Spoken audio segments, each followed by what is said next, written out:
Good morning student. आज हम start करेंगे क्लास 7 साइंस का फाइबर टू फैब्रिक का लेक्चर नंबर 2।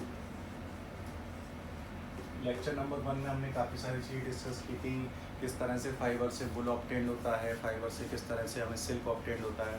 तो सिल्क के लिए हम देखते हैं यहाँ पर। तो सिल्क के लिए हमारे पास क्या होते हैं, एक मेल होता है, एक फीमेल होता है।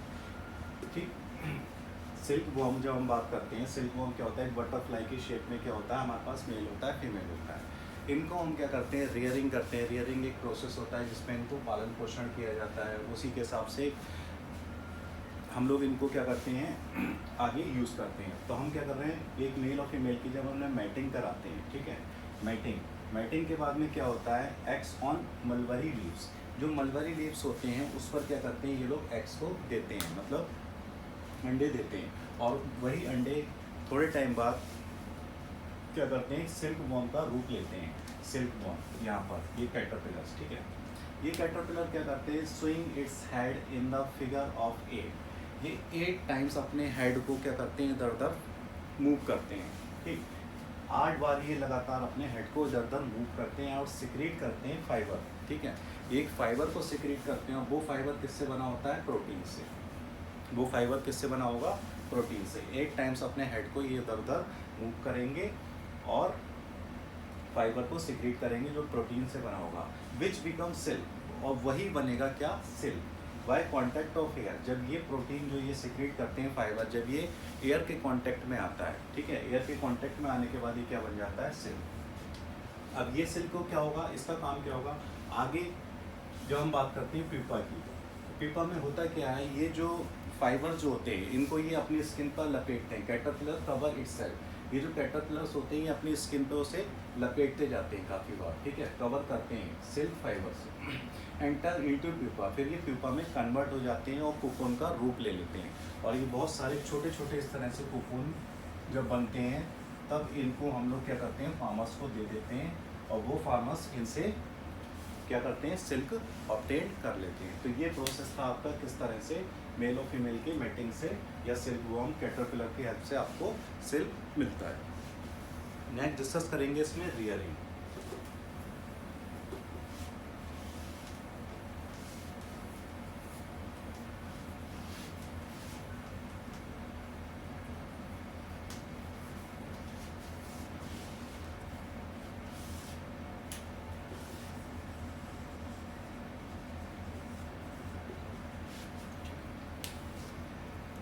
The egg laid by silk moth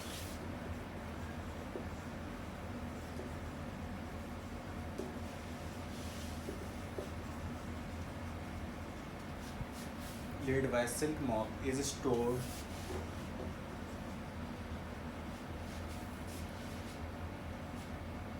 on a strip of cloth or paper and sold to farmer।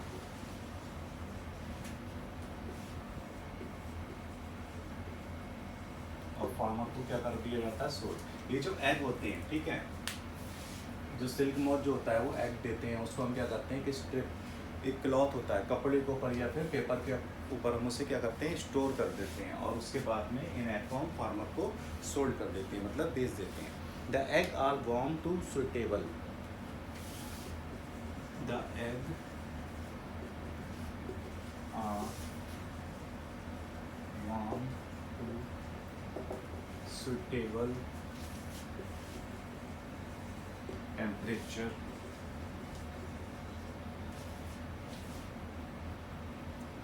for larva to hatch, for larva to hatch, ठीक है। इन एग को एक सुटेबल टेम्परेचर पर रखा जाता है जिनसे क्या होता है, लार्वा निकलता है। जब हैचिंग का टाइम होता है इनका तो उससे क्या होता है, लार्वा निकलता है। ठीक, तो एक सुटेबल टेम्परेचर की भी इनको नीड है। नेक्स्ट,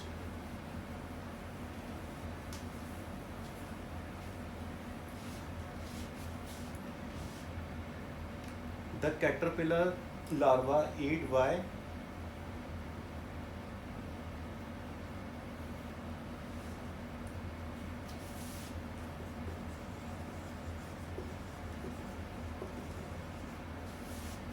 कैटरपिलर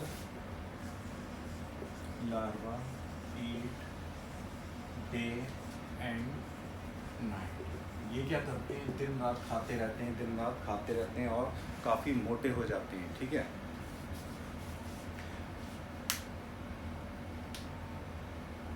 फिर नेक्स्ट डिस्कस करेंगे फ्रॉम कोकून टू सिल्क। ठीक है, किस तरह से कोकून से सिल्क मिल रहा है। After 20 to 30 days, after 20 to 30 days, 20 से या 30 दिन बाद होता क्या है, caterpillar move to a tiny chamber of bamboo. Bamboo इस तरह से रख दिया जाता है जहाँ पर ये हैचिंग का काम चलता है। ठीक है, इसके अंदर क्या होता है, ये इस तरह से जाल बनाते रहती हैं। ठीक, इस तरह से ये जाल बनाते रहते हैं कोकून्स का। ठीक है, 30 दिन के बाद क्या होता है, बम्बू रख दिया जाता है जिस पर स्पाइन करते हैं कोकून्स का, जाल इस तरह से बनाते जाते हैं। ठीक, और उसके बाद क्या होता है, जब ये जाल बन जाते हैं इस टाइप के कोकून्स मिल जाते हैं। ठीक है, एक इनका बंडल इस टाइप से आपको मिल जाता है और उसकी हेल्प से क्या करते हैं, सिल्क इनसे हम कोकून से ले लेते हैं। Next processing silk. अब किस तरह से प्रोसेसिंग इनकी चलती है।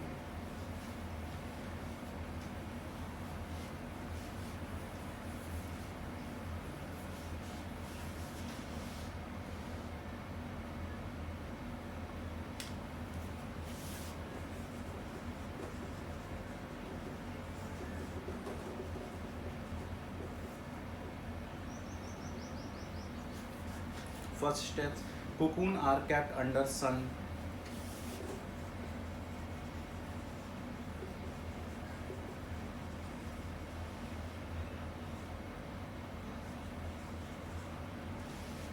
Sun or boiled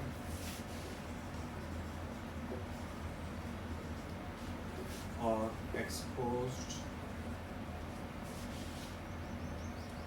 to steam.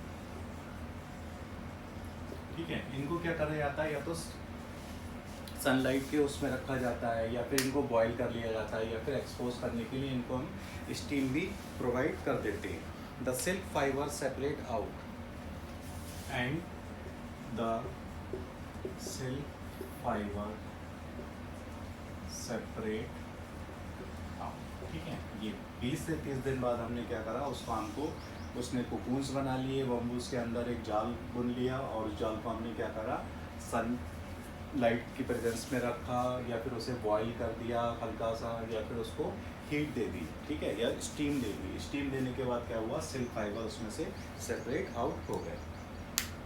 फिर railing the silk,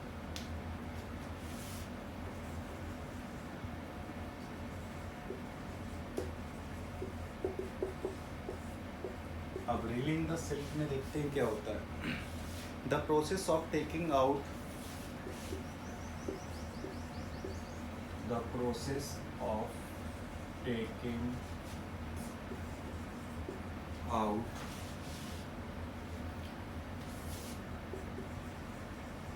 threads from cocoons for use of silk। ठीक है, हमने क्या करा, एक ऐसा प्रोसेस जिसमें थ्रेड जो थे, जो छोटे छोटे रेशे होते हैं, धागे होते हैं, उनको कोकून से सेपरेट कर लिया। किसके लिए, सिल्क बनाने के लिए। ठीक, और ये जो प्रोसेस होगा ये किससे होगा, ये मशीन से प्रोसेस हो सकता है। ठीक है, इनसे हम क्या करते हैं, सिल्क वॉर्म जो होते हैं या कोकून्स होते हैं, उनसे क्या करते हैं, सिल्क को, धागे को अलग सेपरेट कर लेते हैं मशीन के जरिए। ठीक है, तो ये प्रोसेस यहाँ पर ख़त्म हुआ। उसके बाद देखते हैं सिल्क टाइप्स। चैप्टर का लास्ट टॉपिक है ये आपका, silk type.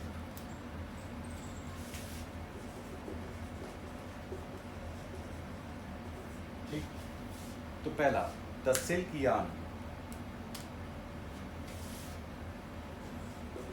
The silk yarn, ठीक है।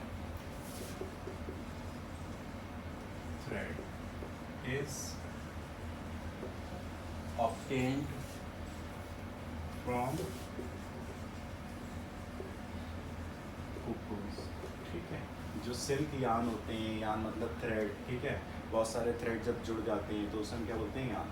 वो कहाँ से ऑब्टेन्ड होते हैं, कुकून से। फिर आता है टेसर सिल्क, मोगा सिल्क,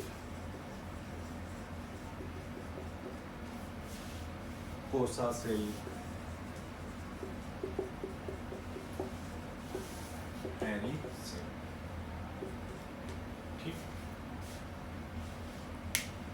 इस इतने टाइप के सिल्क होते हैं, टेसर सिल्क, मोगा सिल्क, कोसा सिल्क एंड एरी सिल्क, ठीक है। ये सिल्क के टाइप्स हैं, ठीक है। यहाँ पर आपका चैप्टर फिनिश होता है। अगर आपको कोई भी डाउट है तो आप ग्रुप में पूछ सकते हैं। Thank you so much.